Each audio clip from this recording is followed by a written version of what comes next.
Salut à toi, et bienvenue. Aujourd'hui, on va parler d'un sujet très important, mais qui reste encore trop souvent tabou, les troubles de l'érection. Tu es peut-être concerné, ou tu connais quelqu'un qui l'est.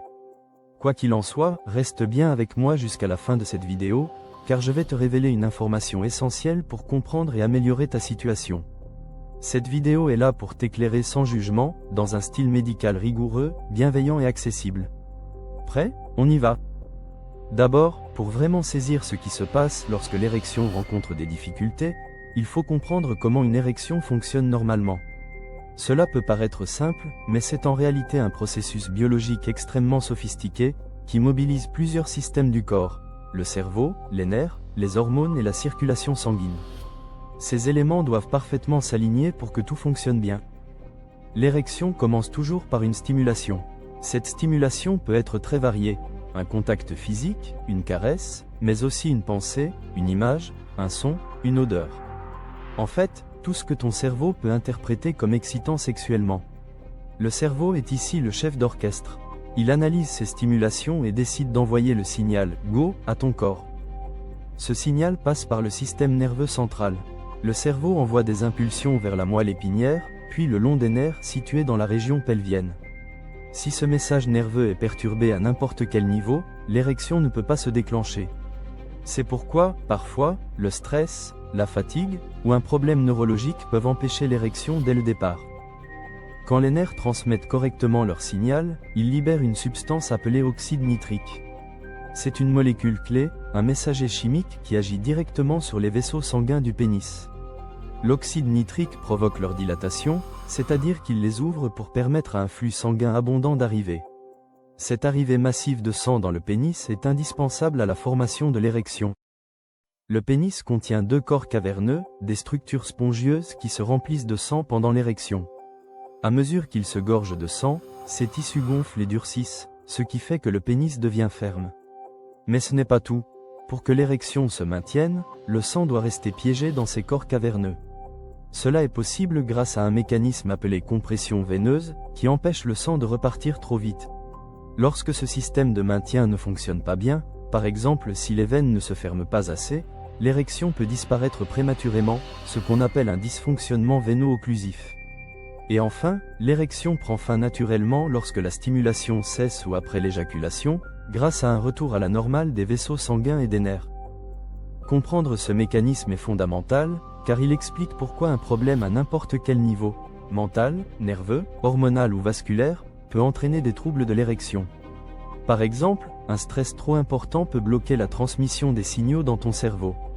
Un problème de circulation sanguine, comme des artères obstruées, réduit l'afflux sanguin nécessaire. Une baisse hormonale, souvent liée à l'âge, peut diminuer la libido. Et des lésions nerveuses, causées par certaines maladies, empêchent la libération d'oxyde nitrique. Parlons maintenant des causes les plus fréquentes des troubles érectiles, pour que tu puisses mieux comprendre ta situation ou celle de tes proches. 1. Les troubles vasculaires. Ton système cardiovasculaire est le moteur principal de l'érection. Si tes artères sont rigides ou rétrécies, le sang a du mal à circuler correctement, notamment vers le pénis. Des maladies comme l'athérosclérose, l'hypertension ou le cholestérol élevé sont souvent en cause. Ces problèmes de circulation ne touchent pas seulement l'érection, ils peuvent indiquer un risque accru de maladies cardiaques, ce qui rend leur prise en charge doublement importante. 2. Le stress et l'anxiété. Le mental joue un rôle primordial dans la sexualité. Le stress, qu'il soit lié au travail, à la vie personnelle ou à la pression de la performance sexuelle, peut perturber le cerveau et la production d'hormones comme le cortisol, qui inhibe le réflexe de l'érection. La peur de l'échec crée souvent un cercle vicieux difficile à briser seul. 3. Les déséquilibres hormonaux. La testostérone, hormone masculine clé, influence la libido et la qualité des érections. Sa diminution, souvent progressive avec l'âge, peut aussi survenir en cas de surpoids, de maladies chroniques ou de traitements médicaux. D'autres hormones, comme les œstrogènes ou les hormones thyroïdiennes, peuvent aussi perturber cet équilibre délicat. 4. Le mode de vie, c'est une cause évitable et pourtant très répandue. Le tabac, en resserrant les vaisseaux, diminue le flux sanguin. L'alcool, surtout en excès, altère la transmission nerveuse. La sédentarité fragilise la santé cardiovasculaire et l'obésité favorise les maladies qui endommagent les nerfs et vaisseaux sanguins. Une alimentation déséquilibrée, riche en sucre et graisses saturées, aggrave la situation. 5. Les maladies chroniques, le diabète est un grand ennemi de la fonction érectile, endommageant les nerfs et les vaisseaux sanguins. L'hypertension, les troubles cardiaques, les maladies neurologiques comme la sclérose en plaques ou Parkinson affectent aussi la qualité des érections. Ces maladies nécessitent un suivi médical rigoureux et parfois une adaptation du traitement pour protéger la fonction sexuelle. 6. Les médicaments et traitements, certains médicaments courants, comme les antihypertenseurs, antidépresseurs, anxiolytiques ou traitements hormonaux, peuvent avoir des effets secondaires qui perturbent l'érection. Si tu constates un lien entre ton traitement et des troubles sexuels, n'hésite pas à en parler avec ton médecin, car des solutions existent. 7. Le vieillissement, il est naturel que les tissus et la production d'oxyde nitrique diminuent avec l'âge, ce qui peut rendre l'érection moins ferme ou plus difficile à obtenir. Mais ce n'est pas une fatalité.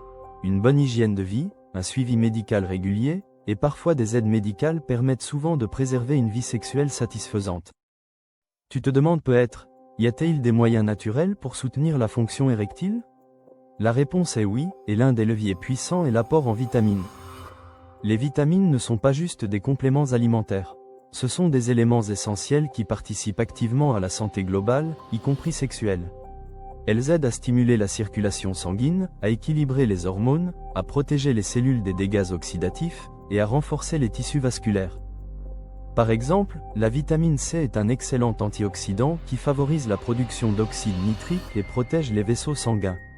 La vitamine D, produite notamment par l'exposition au soleil, aide à maintenir un bon taux de testostérone et soutient la dilatation des artères. La vitamine E protège les cellules vasculaires des inflammations et améliore la circulation. Enfin, la vitamine B9, ou folate, favorise la régénération des tissus et améliore la santé vasculaire en diminuant un composé nocif appelé homocystéine. Intégrer ces vitamines à ton alimentation, par une alimentation équilibrée ou des compléments adaptés, peut donc améliorer naturellement ta fonction érectile et ton bien-être général. Cependant, chaque organisme est unique, donc avant toute modification importante, consulte toujours un professionnel de santé. Pour conclure, tu sais maintenant que l'érection est un mécanisme complexe qui nécessite une parfaite coordination entre ton cerveau, tes nerfs, tes hormones et ta circulation sanguine. Plusieurs causes peuvent perturber cette harmonie, mais il existe des solutions, qu'elles soient médicales, psychologiques ou naturelles. Si tu traverses des difficultés, n'oublie jamais que tu n'es pas seul, et qu'en parler avec un professionnel peut vraiment faire la différence. Enfin, un mode de vie sain, une alimentation riche en vitamines, de l'exercice régulier, et une gestion du stress sont les piliers pour préserver ta santé sexuelle.